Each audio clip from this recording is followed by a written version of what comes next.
dalam keadaan yang kondisi sehat walafiat. Amin. Perkenalkan sebelumnya, nama saya Vivi Widya Pangestu, NIM 1602618443 dari Prodi Pendidikan Kepelatihan Olahraga Universitas Negeri Jakarta. Pada kesempatan kali ini, saya akan membahas suatu materi yang mana seputaran tentang dunia olahraga. Lebih tepatnya, saya akan mengangkat suatu judul, yaitu mental atlet. Oke, kita langsung ke pembahasan aja kali ya. Sebelumnya ada yang tahu mental atlet itu apa? Oke, saya akan menjabarkan satu persatu apa itu mental atlet, betapa pentingnya mental atlet, dan seberapa pengaruh mental atlet itu pada seorang atlet. Oke, yang pertama, mental atlet. Mental atlet itu adalah salah satu skill yang bisa dikembangkan, dilatih.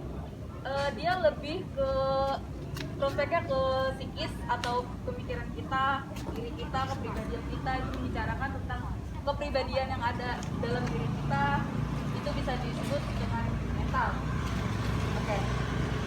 Kalau ditanya penting nggak sih? Penting nggak? Menurut kalian penting nggak sih mental itu? Penting, pasti penting. Ada pengaruhnya nggak sih? Ada, benar banget. Pengaruhnya itu bisa ke performa seorang atlet itu saat bertanding dan berlatih. Sebenarnya lebih ke dalam berlatih. Banyak kasusnya seperti ini.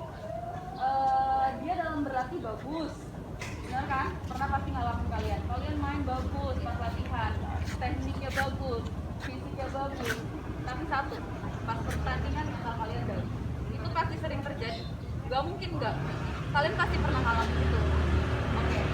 Sebenarnya seorang atlet itu memiliki 4 komponen. Yang pertama, komponen yang pertama adalah teknik yang baik. Yang kedua, fisik yang mumpuni. Ketiga, taktik dan strategi yang sangat cerdik. Dan yang terakhir yang akan saya bahas yaitu adalah tentang mental. Ini nih, ini benar-benar penting banget mental itu. Secara saya baca di salah satu artikel yang mana itu dari salah satu universitas negeri di Yogyakarta. Dia dalam penelitiannya itu berbicara tentang yang namanya mental atlet putra dan putri. Bisa dibilang mental putra dan mental putri itu sangat berbeda. Kalau untuk mental putri itu dinilai lebih rendah, benar-benar lebih rendah, dan putra itu lebih tinggi dibandingkan putri. Kenapa putri bisa dibilang lebih rendah? Karena putri sendiri itu memiliki tingkat kecemasan yang tinggi. Dia mungkin gini, contohnya.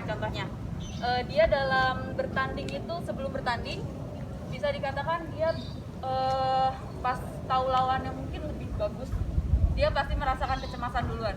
Aduh, gimana nih lawannya, bagus banget. Aduh, gue bisa nggak ya nanti main bagus? Bisa nggak ya nunjukin yang terbaik? Kayak gitu. Kalian pernah ngalamin? Pasti pernah. Oke. Dan juga kalau untuk atlet putri itu bisa lebih membutuhkan salah satu dorongan atau motivasi seperti support. Ya, support bisa dari mana aja. Mungkin orang kesayangan kalian, orang terdekat kalian. Terus dia benar-benar dibutuhkan banget motivasi itu untuk seorang atlet putri itu. Kenapa bisa dikatakan begitu? Kasusnya juga yang sering saya lihat, yang sering saya baca juga di salah satu artikel, di mana kalau putra itu lebih tidak mementingkan. Sebelum bertanding dia kayak lebih enjoy aja. Dia nggak bakalan memikirkan apapun. Yang penting apa yang terjadi di lapangan dia lakuin. Beda sama putri. Terbukti dalam penelitiannya waktu yang tadi saya jelaskan tadi.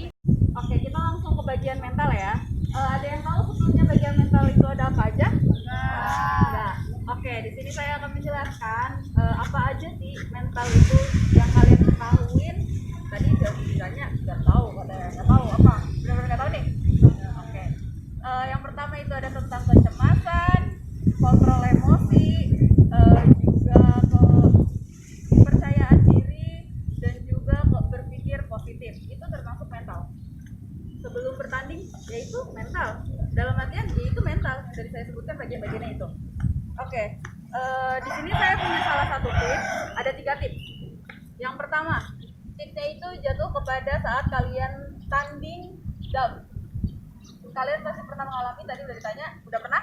Pernah. Pas bertanding, gila, udah keringet dingin, rasanya udah takut duluan. Itu pasti pernah dialami. Saya punya tipsnya. Tipsnya itu kalian harus benar-benar bisa berpikir positif. Yang itu namanya biasa disebut kalau bahasa Inggrisnya positivity brain. Bisa dibilang berpikir positif itu benar-benar ngaruh banget sama ke diri kalian. Pikiran itu ngaruh sama raga kalian. Kalian berpikir positif, raga kalian bakal positif. Beda kalau misalnya kalian berpikir negatif, raga kalian bakalan negatif. Oke, yang pertama saat kalian down, sugesti. Kalian pernah sugesti? Ada yang tahu sugesti?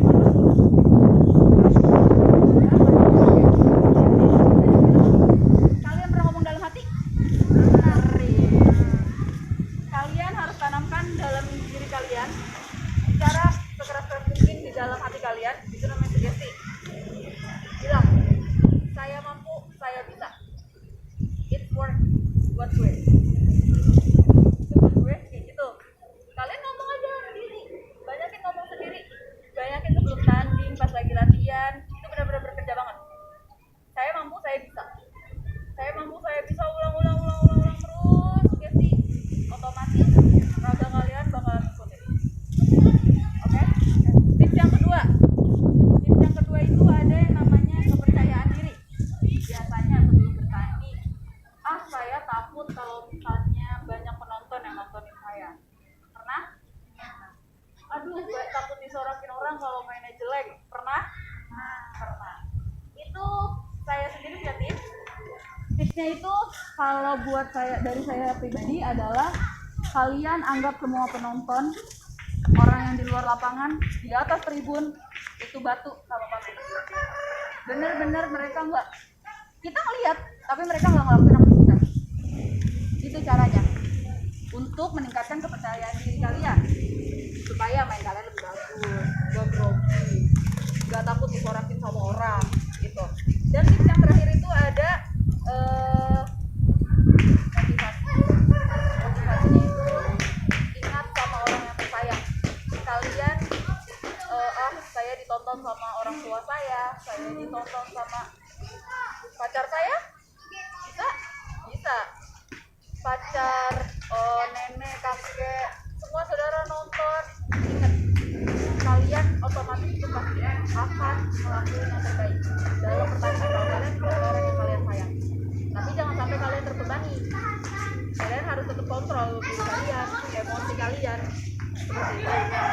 Dan juga ini bisa selalu berbicara tentang tadi tips-tipsnya, bisa dibicarakan langsung sama pelatih kalian masing-masing tentunya. Saya percaya kalau pelatih itu adalah psikolog terbaik, teman terbaik buat kalian.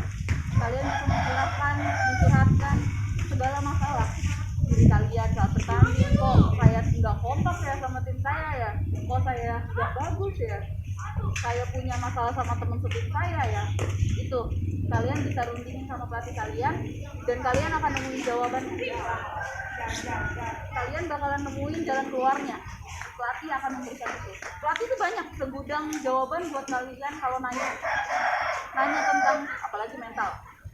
Yang kita lagi bahas mental tentunya. Oke. Dan juga saya mau tahu caranya ngelatih gimana sih Kak? Melatih mental itu ada satu cara yang namanya self talk. Bicara sama diri sendiri. Sama kayak yang tadi dijelasin yang pertama, itu sama persis. Kalian juga ini bisa diungkapin dari pakai kata-kata. Jangan sampai kalian bicara saya nggak bisa. Ubah saya nggak bisa ini menjadi saya belum bisa. Kalau nggak bisa ini, kalian nggak bakalan bisa. Tapi kalau belum bisa, suatu saat kalian bakalan bisa. Beda kan? Beda. Itu. Ngerti teman-teman? Oke. Sebelumnya sekian materi yang saya berikan. Yang tidak kalah pentingnya untuk masa pandemi COVID kayak gini, kita harus tetap jaga kondisi fisik kita, tetap berpikir positif, jaga pola makan, istirahat yang cukup, ya. Jangan begadang ya, jangan begadang. Jangan tidur pagi, nggak baik buat kesehatan. Terus juga tetap jaga protokol kesehatan. Sekian materi dari saya, kurang lebihnya mohon maaf. Wassalamualaikum warahmatullahi wabarakatuh. Waalaikumsalam warahmatullahi wabarakatuh.